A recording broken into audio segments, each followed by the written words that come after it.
Para analizar esto recibimos esta mañana a Ana Laura Fernández, es asesora asesora económica de la Cámara de Comercio y Servicios, es economista. Es un gusto que estés acá. Muchas gracias, Buen muchas día. gracias. Buenos días para Un todos. gustazo realmente, porque a veces necesitamos quien pueda decodificar aquellos datos macro que hacen al bolsillo cotidiano de cada uno de nosotros. Señalás que el sector comercio y servicios está entrando en una fase de enlentecimiento, de alguna manera. ¿En qué datos respaldás esta afirmación y cuál es el origen del problema? Bien, a ver, lo que le pasa, por decir algo, al sector comercio y servicios no es ajeno a lo que la economía en su globalidad está atravesando o fue atravesando durante lo que fue el 2025, ¿no? El año pasado. Y en ese sentido, también el sector comercio y servicios atravesó trimestre a trimestre una fase de menor crecimiento, ¿sí? Nosotros todavía no tenemos el dato cerrado del 2025, estamos procesando los datos, los cuales van a ser publicados a mediados de febrero de este año, o sea, próximo mes, pero sí está claro que, como tú bien mencionabas, y así los datos últimos que manejamos nos lo reflejan, es que el sector, si bien continúa creciendo, siempre comparamos contra el mismo periodo del año anterior, porque hay muchos temas de estacionalidad. En ese sentido, el sector viene creciendo, pero lo viene haciendo a menor velocidad. Y eso también se traduce en la economía en términos agregados, ¿no? ¿Es tendencial o es puntual? No, te diría trimestre a trimestre ha sido sucesivo esas tasas menores de crecimiento que, como tú bien decías, el último registro en el entorno del 1 o 1.5%. Ahí podemos ver disparidades según los diferentes rubros que hacen el sector comercio y servicios, algunos que salen un poquito mejor parados, como es el caso, por ejemplo, de electrodomésticos, hay algunos sectores de venta de automóviles, algunos que salen un poquito mejor parados y otros que sí todavía no han logrado recuperar un escenario de crecimiento y se mantienen en fase de caída. Pero bueno, eso también es una disparidad natural, te diría, a nivel de los diferentes rubros que hacen al sector comercio y servicios. Quizás el buen dato que estamos teniendo es, bueno, la temporada turística. Efectivamente, estamos atravesando una buena temporada turística, si bien todavía no es que tenemos los números cerrados, pero efectivamente, así como vinimos durante el 2025 registrando un mayor ingreso de turistas a nuestro país, de la línea a un mayor gasto, porque importa también ver qué pasa con esos turistas en nuestro país. Y bueno, y eso claramente se traduce en mejores datos, ¿sí? o un empuje adicional para un sector comercio y servicios que viene en un escenario de magro crecimiento. Que se relativizó también el impacto inicial basado en la proyección inicial, bueno, ¿no? a ver, por eso estamos todavía viendo números un poco en el campo ahí de trabajo, ¿no? Muchas veces nosotros que trabajamos con números hay como una, ¿no? Y es real y es también entendible esa demanda de contar con la información y saber los datos, pero bueno, a veces requiere un poquito de tiempo, ¿no? Dejar pasar un poquito para efectivamente ver, bueno, sí, eso que tú mencionabas, si fue mayor o si se dio menos que lo pronosticado o mayor, y particularmente al final del día lo que importa de la temporada turística, más allá de la llegada de turistas o el egreso de turismo uruguayo en el exterior, es qué pasa con la actividad económica, o sea, cómo eso permea al final del día en la actividad económica y en las empresas, y como tú decías, al final del día en la generación de mayor riqueza, de mayor puestos de trabajo, que es el objetivo final de todo esto, ¿no? Más allá de las cifras, como termómetro están las fiestas de fin de año, ahora la temporada turística, que más o menos permite ver el comportamiento de los consumidores. ¿Cuánto afecta el tema de la compra digital? Por ejemplo, en las fiestas se sabe el número de que 9 de cada 10 uruguayos compraron efectivamente regalos durante las fiestas navideñas, pero los métodos de compra vienen cambiando. ¿Cuánto afecta el comercio digital al Ahí hay como sector? diferentes aristas, ¿no? En particular lo que tú mencionabas, nosotros desde la Cámara analizamos, como bien antes mencionábamos, qué pasa desde el lado de la oferta, o sea, qué pasa con las ventas, esto que veíamos hoy, ¿no? Y analizábamos esto de un comportamiento menos dinámico de las mismas. Y también analizamos qué pasa del lado del consumidor, porque al final del día es un determinante clave el comportamiento del consumidor, lo que tiene que ver con el comportamiento del consumo en el resultado del sector. Y en ese sentido, desde la Cámara y en conjunto con la Cámara de la Economía Digital, nosotros en lo que son los principales eventos comerciales, te diría, en el año, y ahí destacamos las fiestas tradicionales, Día del Niño y Día de la Madre, les diría que son los tres principales momentos comerciales donde hay pone mucho el comercio para justamente sacarle el mayor provecho a esa oportunidad, a esa fecha comercial. En este sentido, nosotros hicimos el relevamiento respecto a las fiestas tradicionales aquí de lo que es Navidad y lo que es Reyes, y como tú bien decías, o sea, efectivamente es un momento comercial muy importante. 9 de cada 10 uruguayos efectivamente compró un regalo, entonces hay un movimiento comercial. ¿Qué pasa? Ese movimiento comercial va cambiando las dinámicas y si bien hoy hay una mayor incidencia de lo que es, o sea, hay una mayor participación de la compra en la tienda física, más del 60%, pero un 36% hoy está comprando en el mundo digital, ¿no? Entonces también eso es un dato relevante también para compartirlo y ponerlo sobre la mesa para el lado de la empresa, para que también entienda cómo se está comportando su consumidor, ¿no? Y en ese sentido ahí también importa, cuando hablamos del mundo digital, importa dónde, ¿no? Sí, si es una empresa uruguaya que está en internet también o que tiene su forma de venta por ahí, o si es una transnacional. Exacto, Claro. cómo venden ese mundo digital, ¿no? Y allí hay una mayor participación de los marketplaces locales, o sea, hay una alta incidencia de los marketplaces locales con más de un 40%, seguido de lo que es la tienda online propia del comercio, el carrito de la propia empresa, y después tenemos una participación del 18% en lo que es la compra online de los marketplaces internacionales, ¿no? Y ahí vemos, bueno, obviamente, China, Estados Unidos, ahí tenemos Amazon, Temu, ¿no? Son actores que hoy claramente juegan parte de la oferta donde el consumidor hoy puede comprar. Y si vamos al dato global, digamos, tenemos entonces un cuarto de las compras globales por canales digitales. Estamos hablando de un 24% aproximadamente. Por compras digitales, más del 30%, te diría. O sea, hay una relevancia importante de la compra digital. Puede implicar un cambio conductual necesario. Exacto. Quizás. Y a ver, y también un dato no menor es esto que tiene que ver, ¿no? De la complementariedad también, porque nosotros un dato que incluimos en el informe es, bueno, dónde fue efectivamente la compra, pero dónde inició ese proceso de compra, ¿no? Lo que es la búsqueda o de ver, bueno, cuál es la oferta disponible. Y allí vemos que hay una alta participación del canal digital. Entonces hay una complementación de ambos canales. En este sentido, también lo hablamos mucho con la Cámara de Economía Digital, de no es que un canal mata al otro, ¿no? No es que la tienda física mata al digital ni el digital a la física, sino que hay una complementariedad entre ambos canales y donde hoy el consumidor, si bien hay un vuelco hacia el canal digital, pero la tienda física también tiene una relevancia importante y esto de también ver la experiencia del cliente como un todo, ¿no? De hecho, hay tiendas que han comenzado en el mundo digital y luego se instalan físicamente, ¿no? O al revés también, Claro. ¿no? O al revés también, tiendas que están físicas y que se pasan al canal digital. Hay estrategias comerciales, hay también un tema de costos que es una realidad, entonces muchas veces el canal digital nos presenta una oportunidad de poder quizás llegar a otros lugares donde la tienda física quizás no lo permite. Con menos Entonces, costos laborales, hoy el desarrollo tecnológico, la logística, cómo ha avanzado en los aspectos logísticos, donde hoy uno,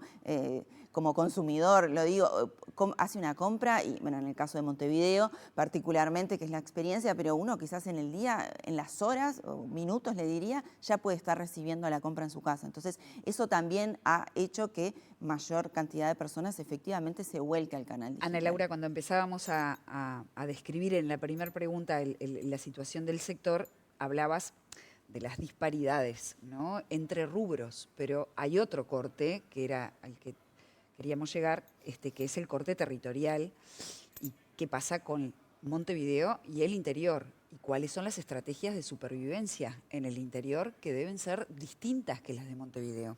Mapeame esto.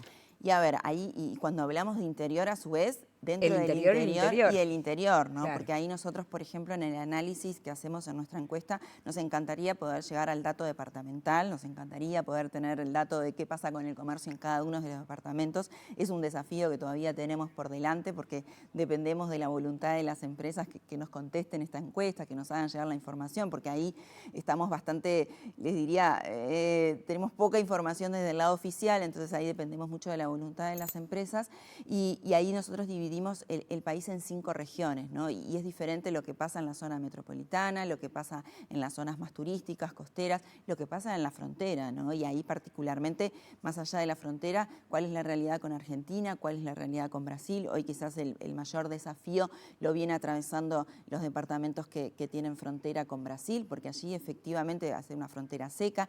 El diferencial de precios entre ambas economías es un factor determinante en la realidad económica de esos departamentos, particularmente hoy la brecha cambiaria la tenemos más amplia con Brasil, entonces allí los desafíos son mayores. En ese sentido, venimos trabajando mucho con las autoridades de poner sobre la mesa diferentes herramientas que intenten mitigar este escenario, pero ahí hay elementos desde el punto de vista económico, menor actividad económica, pero también, como tú decías, cuando hablamos de empleo, ¿qué pasa con el empleo en esas regiones? Hay menor creación de empleo y sobre todo hay mayor informalismo, ¿no? Entonces eso es un círculo. Claro, Ana Laura, complejo.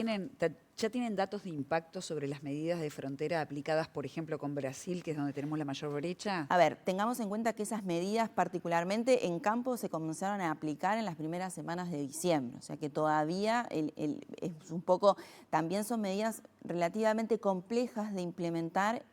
No complejas, sino de su implementación, sino que de las personas se apoderen de esas medidas y efectivamente hagan uso de las mismas. Entonces estamos en un proceso todavía, te diría, de implementación de las mismas, de conocer el Pero detalle. cuando decís que las personas, ¿te referís a la empresa? Sí, a las empresas en ¿O al realidad. usuario? A las empresas y al usuario, porque hay medidas que tienen que ver con el empresario y hay medidas que tienen que ver con el consumidor, ¿no? ¿A veces falla la difusión de las medidas? No, a ver, en este caso realmente hubo una difusión muy importante, un trabajo muy en el territorio, ¿no? Esto de ir Dirección Nacional de Aduanas, bueno, el propio MEF ha estado mucho en el territorio a través de lo que son, nosotros tenemos como Cámara de Comercio, sector empresarial, la presencia en el interior es a través de lo que son los centros comerciales, ¿sí? No los shopping, sino los centros comerciales que son como las gremiales, sectoriales, regionales en el interior, y allí hay un trabajo muy directo con las autoridades, Ministerio de Economía, Banco de Previsión Social, Aduana, han ido al territorio,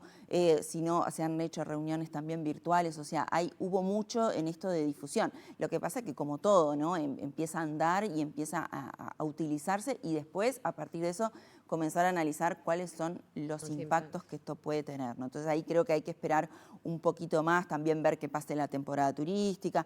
Creo que para efectivamente medir impacto necesitamos todavía un poquito más de tiempo, pero a pesar de estas mediciones que vendrán luego, está claro que esto fue recibido o sea, como una buena noticia y también como algo necesario para estas zonas, que hoy lo necesitaba Brasil, pero bueno, también tuvimos un escenario bien complejo en la situación con Argentina, donde también se implementaron otros tipos de medidas, pero es una realidad que la situación de frontera se hace muy débil ante estas variaciones en los precios y eso impacta mucho en las economías locales. Ustedes también, perdón, Dale. también han hecho diagnóstico en cuanto al Uruguay productivo, ¿no? Un proyecto para diagnosticar cómo está el funcionamiento del mercado laboral y también cómo poder ayudar a esto de la competitividad, que es como una palabrita que nos persigue constantemente. A grandes rasgos, ¿cuáles son las conclusiones que se sacaron de allí y las posibles medidas? Bien. A ver, la Cámara de Comercio viene trabajando hace ya mucho tiempo, te diría, en esto de simplificar, de modernizar, de hacer un entorno de negocios más eficiente, ¿no? En esto de que a veces, como nosotros somos chiquitos y bueno, decimos todo depende de lo que pasa en el mundo. Sí, gran parte de lo que nos pasa a nosotros depende de lo que pasa en el mundo, justamente en estos momentos donde el mundo está muy convulsionado, pero también hay mucho que depende de nosotros, ¿no? De lo que puertas adentro nosotros podemos hacer en nuestra economía y en el funcionamiento de nuestro entorno de negocios. Y en ese sentido, desde la Cámara venimos trabajando mucho en esto con las autoridades, de bueno, identificar cuáles son aquellas trabas, aquellas normativas, regulaciones que realmente generan un freno o un sobrecosto para las empresas. Y allí es que trabajamos, en este caso en particular, con lo que es el apoyo económico de la OIT y con el Centro de Estudios para el Desarrollo, con el apoyo técnico, en identificar estas barreras, ¿no? En lo que tiene que ver con el proceso de apertura de una empresa, el proceso de cierre, pero también en lo que hace al cumplimiento de la normativa, lo que son las intervenciones, por ejemplo, de las intendencias departamentales, ¿no? Todo lo que tiene que ver con la certificación en los procesos de importación, comercialización. Entonces, esta primera etapa fue más como de identificar aquellos principales cuellos de botella, te diría. Eso en el funcionamiento del día a día de las empresas. Y después respecto al mercado de trabajo, ¿no? ¿Qué pasa también con aspectos al funcionamiento del mercado de trabajo? ¿Qué pasa con el tema de los jóvenes? ¿Qué pasa? ¿Por qué, no? Esto de, bueno, hay una ley de promoción del empleo juvenil. Bueno, efectivamente hoy se está dando los resultados que uno se proyectó en esta normativa. Bueno, quizás allí los empresarios nos manifiestan que hay ciertas dificultades en la puesta en práctica de la ley de promoción juvenil. Entonces, bueno, trabajar con las autoridades en qué podemos ajustar para que efectivamente la normativa y las posibles soluciones tengan un efecto en la reducción de la pobreza, del desempleo o del empleo juvenil, el tema del acceso a las mujeres al trabajo, el tema de la definición de los salarios. O sea, hay muchos aspectos sobre la mesa y nos centralizamos en lo que tiene que ver con funcionamiento de mercado de trabajo, entorno de negocios y después también otra pata que tiene que ver con lo que tiene que ver con la migración, ¿no? Y también cómo los migrantes hoy están impactando en el funcionamiento de las empresas, Claro. ¿no? Eso Claro. lo vemos en nuestra sociedad, pero eso también impacta en el mercado de trabajo, impacta en las propias empresas, en la cultura de la empresa. Sí, sí. Y eso también es un aspecto que los empresarios, que quizás para algunos es algo relativamente nuevo, pero pues que entendemos que debe estar en la agenda empresarial también. Y además es muy estructural ya, ¿no? Está bien. Tengo que cerrar la entrevista, pero no te pregunté por un elemento clave. Hablamos del trabajo, hablamos de cómo se mueven las políticas internas para beneficiar a sectores más desfavorecidos, de la brecha territorial, en fin. Pero no hablamos del dólar, el principal jugador para ustedes. Es decir, es más barato importar ahora, pero esto también tiene otros impactos. Exacto. ¿Cuáles Nosotros son? desde la Cámara de Comercio siempre cuando esto, ¿no? De si el dólar le favorece a uno, el dólar bajo le favorece a uno, perjudica a otro, nosotros nos gusta mirar la foto completa. Al final del día, lo que está pasando hoy con el dólar afecta a nuestra competitividad, afecta a nuestra llegada al mundo, nuestras ventas al exterior, y eso claramente es un factor clave en los resultados económicos y a nadie le va a ir bien si no podemos vender de forma competitiva en el exterior. Entonces creo que ahí hay mucho para trabajar.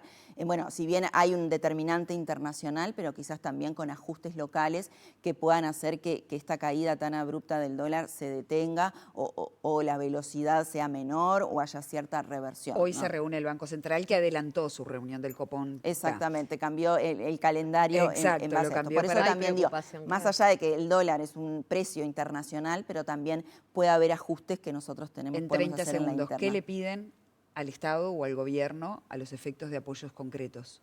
Nosotros en la Cámara estamos muy así machacando en simplificar, en mejorar la eficiencia de los negocios. Tenemos que ser más competitivos en las empresas en el día a día en el desarrollo de sus negocios. Tenemos que ser más eficientes, tenemos que reducir trabas, tenemos que mejorar nuestros controles, tenemos que ver de que esas intervenciones sean más económicas. No puede ser que una empresa para registrar un producto tenga que hacer 20 trámites y que cada trámite tenga un costo, que intervenga esta intendencia, la otra intendencia, tu dirección de industria. Tenemos que trabajar en eso. La Se está despapelización que anunció Donet. Sí, desburocratización, que a veces Bien. no les gusta, pero en eso estamos trabajando y el gobierno también lo está haciendo, pero bueno, necesitamos hacer foco en eso.